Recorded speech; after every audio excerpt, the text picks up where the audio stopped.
ఈ వీడియోలో పైథాన్‌లో variable naming rules ఏమేమి ఉన్నాయి? అసలు వేరియబుల్స్‌ని ఎలా డిక్లేర్ చేస్తాము? నార్మల్‌గా మనకు సి లాంగ్వేజ్, సి ప్లస్ ప్లస్‌లో ఐడియా ఉంటుంది. కాకపోతే ఇక్కడ కొద్దిగా డిఫరెంట్‌గా ఉంటుందన్నమాట. సో, మనకి first of all first rule ఏంటి? మనం వేరియబుల్ నేమ్ డిక్లేర్ చేసేటప్పుడు ఏది కూడా ఆ వేరియబుల్‌లో కీవర్డ్ అయితే అయి ఉండకూడదు. ఓకే. మనకి పైథాన్ లాంగ్వేజ్‌లో ఫాల్స్ అని, నన్ అని, ట్రూ అని, అండ్, యాజ్, అసర్ట్, బ్రేక్ ఈ కీవర్డ్స్ ఉన్నాయి. సో ఈ కీవర్డ్ నేమ్స్ మాత్రం మనం వేరియబుల్ నేమ్స్గా ఇవ్వకూడదు. మరి ఏమేమి కీవర్డ్స్ ఉన్నాయి ఎలా తెలుసుకుంటాము అంటే, ఫస్ట్ మీరు ఇంపోర్ట్ కీవర్డ్ అని చెప్పి టైప్ చేయండి. ఇవి ఉండే కొద్దీ మీకు ఐడియా వస్తుంది. Import keyword. సో తర్వాత ఏం చేస్తారు అంటే keyword dot కేడబ్ల్యూ list, keyword dot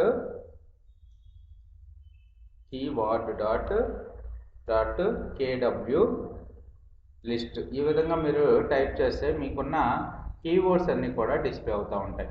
okay.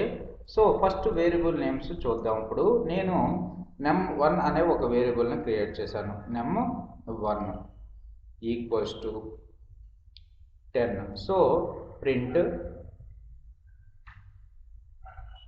num1 ఈ విధంగా టైప్ చేస్తున్నాను. ఇక్కడ చూసారుగా 10 అనేది మనకి అవుట్పుట్, అంటే num1 అనేది ఒక వేరియబుల్. సో తర్వాత చూసుకున్నట్టయితే నేను 3 వేరియబుల్స్కి ఒకే, అంటే num1, num2, num3 అనే వేరియబుల్స్ని క్రియేట్ చేసి వాటికి ఒకటే వాల్యూని అసైన్ చేయాలి అనుకుంటున్నాను.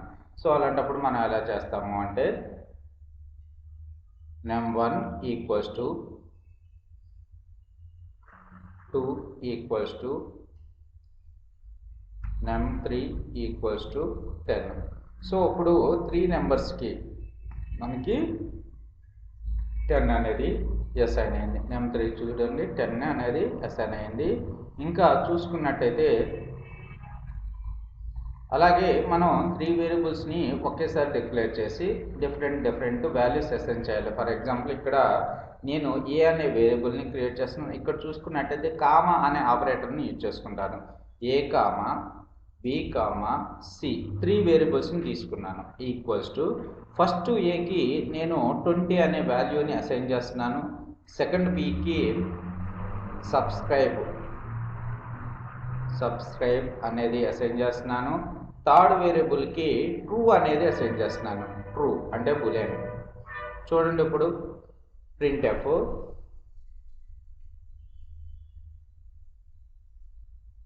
సి అని ప్రింట్ చేస్తున్నాను. సిలో ట్రూ అనేది వచ్చింది. అలాగే బిలో సబ్స్క్రైబ్ అనేది, అంటే టెక్స్ట్ని పాస్ చేశాను కాబట్టి అది వచ్చింది. అలాగే ఏలో మనకి 20 అనే వాల్యూని, ఈ విధంగా మనం వేరియబుల్ని ఒకేసారి కామా ఆపరేటర్స్ తోటి అసైన్ చేసుకోవచ్చు.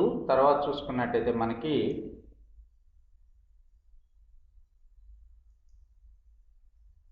అలాగే మనకి మూడింటిని ఒకేసారి ప్రింట్ చేసుకోవాలంటే ప్రింట్ ఏ కామా బి కామా సి అని ఎంటర్ చేశాను. చూడండి ఇప్పుడు 20 సబ్స్క్రైబ్ ట్రూ అనేది 3 ఒకేసారి మనకి డిస్ప్లే అయినాయి. సో ఇది కాకుండా ఇప్పుడు నేను ఒక చిన్న ఎగ్జాంపుల్ చూపిస్తున్నాను. ఏ ఈక్వల్స్ టు కొత్త వేరియబుల్ తీసుకుందాం.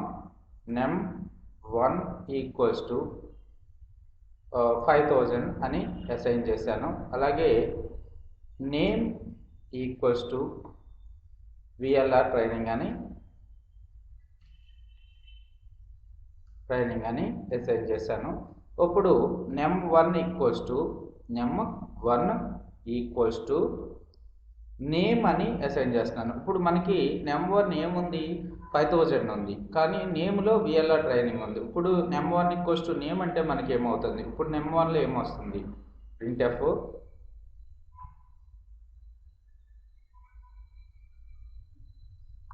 ప్రింట్ఎఫ్ నేమ్ num1 అని ప్రింట్ చేస్తున్నాను. ఇప్పుడు మనకి ఏమొస్తుంది, ప్రింట్ఎఫ్ num1. మనకి track most recent call last line 1 is the name printf is not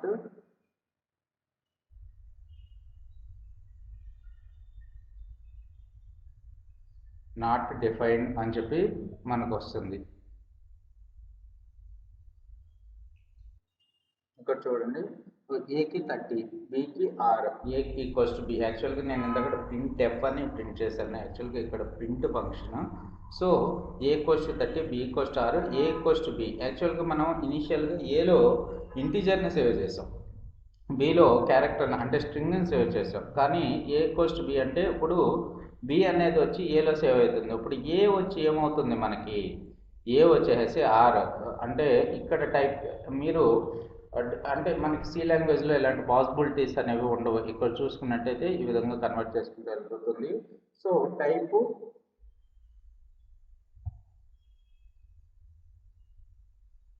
type ఏ అని ప్రింట్ చేస్తున్నాను. ఇప్పుడు ఏ మనకి ఏమో వస్తుందో చూడండి. స్ట్రింగ్ నార్మల్గా మనం డిక్లేర్ చేసినప్పుడు 30 అన్నాం. ఏ ఈక్వల్స్ బి అంటే ప్రీవియస్ వాల్యూ పోయి మనకి అందులోకి స్ట్రింగ్ సేవ్ అయిపోయింది. ఈ విధంగా మనం variable declaration at a time అన్ని వేరియబుల్స్ని ఒకేసారి ఎలా సేవ్ చేసుకోవాలి, లేకపోతే అన్నింటిని ఎలా రిట్రైవ్ చేసుకోవాలి, అసలు వేరియబుల్ నేమింగ్ రూల్స్ ఏంటి, కీవర్డ్స్ని వాడకూడదు. ఓకే, మనకి